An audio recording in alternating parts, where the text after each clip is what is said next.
Ever since the 90s, the Royal Rumble event has historically been the second biggest show of the year. Not only is it a night full of surprises, but it's the night where feuds, title matches, and the main event for WrestleMania are often set in place. And when a show has such importance and such a long history, there is bound to be tons of lore that surrounds this event, from plans that were changed last minute to what ifs. This single event has dictated so much in WWE history. So recently, I decided to go back and take a look at some of that lore, and I found some old rumors and reports of all these things that almost happened at Royal Rumble pay-per-views of the past. Things that just make you go like, wait, what if that actually happened? And some of these are so insane that we gotta talk about it. Let's get into it. We begin with the first Rumble pay-per-view of the millennium, Royal Rumble 2000. This, as we know, is a very iconic and special show. It was the night where Triple H became a man. It was the night where The Rock and Big Show botched the ending for the most important match of the year. But this night originally had very different plans, and honestly, the entire year of 2000 in the company was supposed to be very different. In November 99, Stone Cold Steve Austin, who was the biggest star in wrestling, was severely injured and was written off television. But before being written off, he was planned to go straight into the main event of WrestleMania, but in a way that seems so insane to think about looking back at it. According to a Dave Meltzer report from 1999, and this by the way was before Dave went insane, this was actually when he was the most reliable source of wrestling news, the original plans during this time were for Stone Cold Steve Austin to turn heel in December of 1999 and then go on to beat Triple H for the title at Royal Rumble 2000 at MSG, and then go on to WrestleMania 2000 and in the main event put over The Rock as the face of the company. Stone Cold Steve Austin, yes, the Stone Cold Steve Austin almost turned heel in late 1999, and Triple H's night, Royal Rumble 2000 at the Garden, was supposed to be Austin winning the title as a heel. What the hell? Imagine how different everything would have been if this actually went down. When Austin turned heel in 01, it was a very controversial decision. Imagine that the year before. Austin as a heel in 2000, the whole year changes. Does Triple H become who he ended up becoming without that Foley match? Do they even align him with Steph in December to push him for the Rumble? How is Triple H without the WrestleMania main event in 2000? And how does a heel Austin work in 2000? Everything would have been so different. And this wasn't even just Meltzer saying this. I even found an article from the Chicago Sun-Times, yes, a real newspaper from November of 99, talking about how this is a possible plan for Rumble 2000. The fact that they even thought and even considered Austin as a heel in 99 and 2000, it just seems so crazy to me. Like, there was no need for that, but apparently they thought about it. But moving on to 2003, this was something that I found that was so interesting and is really fun to think about. We know that in 2004 at the Rumble, it was teased for the first time that The Undertaker was coming back as the Deadman at WrestleMania 20, and that's exactly what happened. But what is often forgotten is, a lot of fans thought the Deadman was coming back as early as Royal Rumble 2003. In October of 2002, Undertaker left for a break after his legendary match with Lesnar in the Hell in a Cell, and it was pretty much expected that he was going to come back at Rumble 03. He wasn't injured or anything, he was just taking time off to relax, and he frankly deserved it after having a pretty solid 2002. However, things got very trippy and very interesting when they aired a return promo on the first episode of SmackDown in 2003, and a promo ended up being a straight montage and tribute to the Deadman. For a 2003 Undertaker promo, this was pretty interesting to look back at because there is absolutely no reference or footage of American Badass Undertaker. There is no footage of Undertaker post 2000 in this promo. It was filled with footage from the 90s and only footage from the 90s. No biker, no bandana, no nothing, just straight Deadman Taker. And they had all this scary text and they were like, darkness consumes the light and beckons his return. The Deadman walks again. And everyone at the time went nuts. Oh my god, Deadman Taker's coming back. Taker's gonna go back to being the Deadman. Oh my god. And to this day, if you find this promo on YouTube and you go to the comments, everyone who watched it at the time felt the same way. Quote, I remember seeing this live. I got excited because I thought the Deadman gimmick was coming back. And to follow it up, the next week they dropped another one, a different one, but once again just 90s Deadman footage, and they kind of doubled down on it because at the end it said Royal Rumble, the Deadman returns. Rumors started going crazy, and honestly, can you really blame anyone? If I was watching SmackDown in January of 2003 and I saw this, I'm 100% assuming that Deadman's coming back. Community was on fire, casual viewers even thought this was happening, and it seemed like they were directly signaling to us, Deadman Taker is coming back. And Dave Meltzer even mentioned how on the website, they went out of their way to change Taker's hometown from Texas back to Death Valley. But then it was all blown up when on the final SmackDown before the Rumble for the last promo, no more 90s footage, no more Deadman references or walking again or rising again. It was straight Big Evil Undertaker, and the final text was changed to the Badass Returns. And to me, this is like either they were testing the waters to see the reaction, the rumors, the feedback to the Deadman, or it was planned and then it got thrown out, because if you combine how fast the turnaround would have been from, oh, Taker, Biker to Deadman, it seemed really fast. I'm assuming there was a lot of planning that would go into turning Taker back into the Deadman, and then you add in the fact that Undertaker didn't really want to be the Deadman again. Even in 2004, he was very hesitant to go back to his old gimmick. Maybe it was something that was brought up and planned but eventually scrapped, or obviously it could just be a coincidence, but I definitely think there was something here. Where there's smoke, there's fire, and I think at the very least they wanted to test the waters for the Deadman gimmick. But it's like, what if? Imagine it's the 03 Rumble and Taker comes back number 30 like he actually did, but as the Deadman. It would have been the craziest shit ever, one of the best returns ever, and one of the most unexpected things ever, even with the promos. And imagine how a different 03 SmackDown would have been and beyond if it was the Deadman. The matches, the promo, and it's like, wait, if he does come back like that, does he win? It's hard to imagine him losing after making an epic return like that. I think that's the biggest major flag where it's like, yeah, probably not. But then again, it's like, there was a lot of smoke.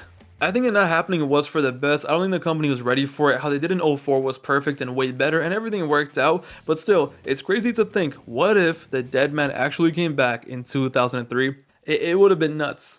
But let's move on to 2007. It is widely known that the original plan for this show when 2007 started were for Triple H to win the Rumble. Yes, Triple H was originally supposed to win the 2007 Rumble, but after his injury at New Year's Revolution, everything pivoted and Undertaker ended up winning the match, and it ended up being a classic, no doubt a top 5 Rumble ever. But what if Triple H didn't get injured and did win the 07 Rumble?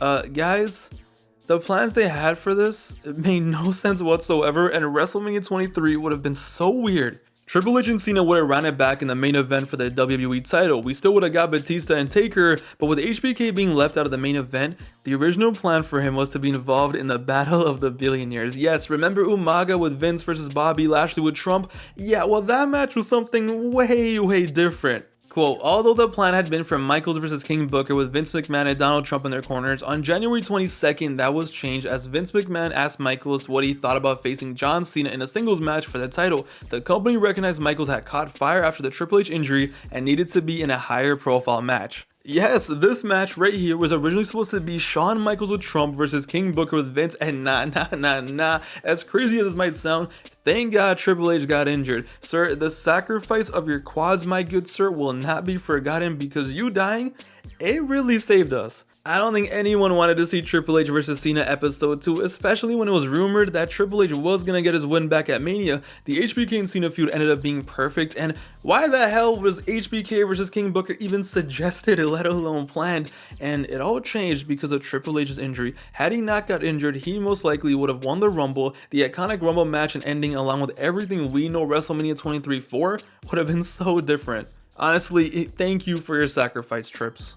Speaking of sacrifice, let's talk about 2008. This one is so insane, so hard to believe, but at the same time, what if?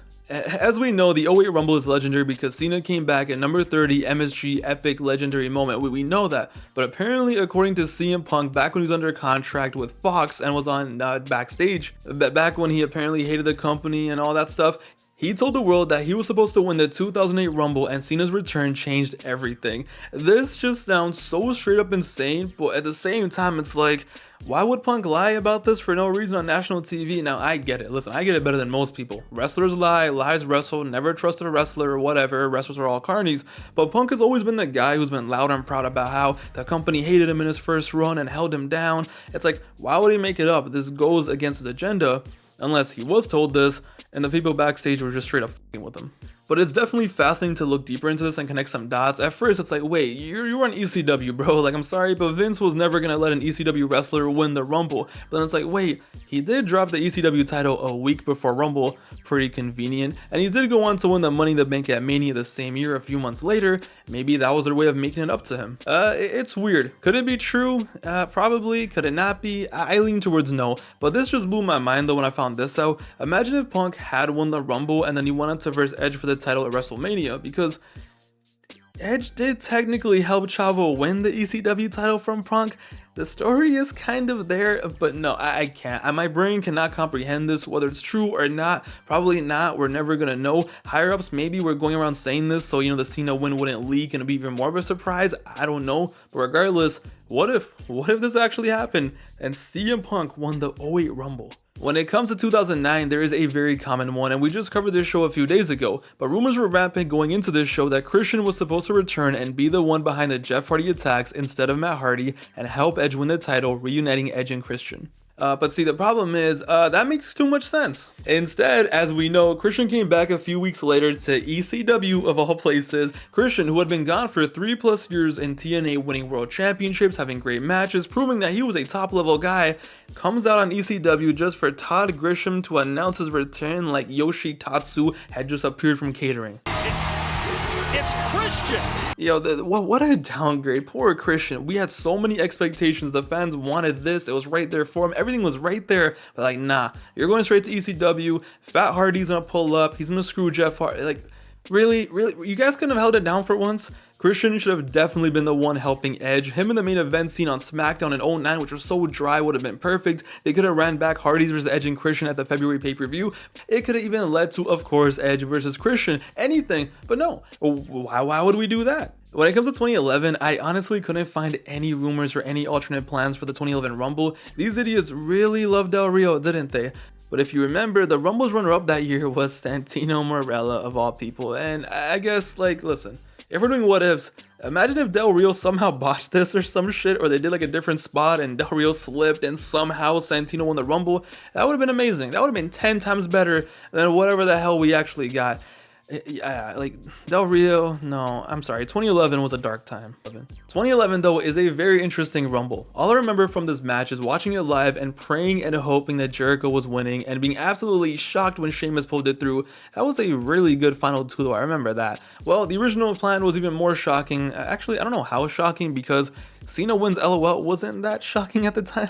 This one has always intrigued me, but I'm kind of happy it didn't happen. The original plan was for John Cena to win the Rumble in 2012, going into his match with The Rock at WrestleMania, leading to a storyline up until WrestleMania where Cena doesn't know if he should go for the title or go for his match against The Rock. I think this would have been a very interesting storyline, adding a lot of depth to Cena's character.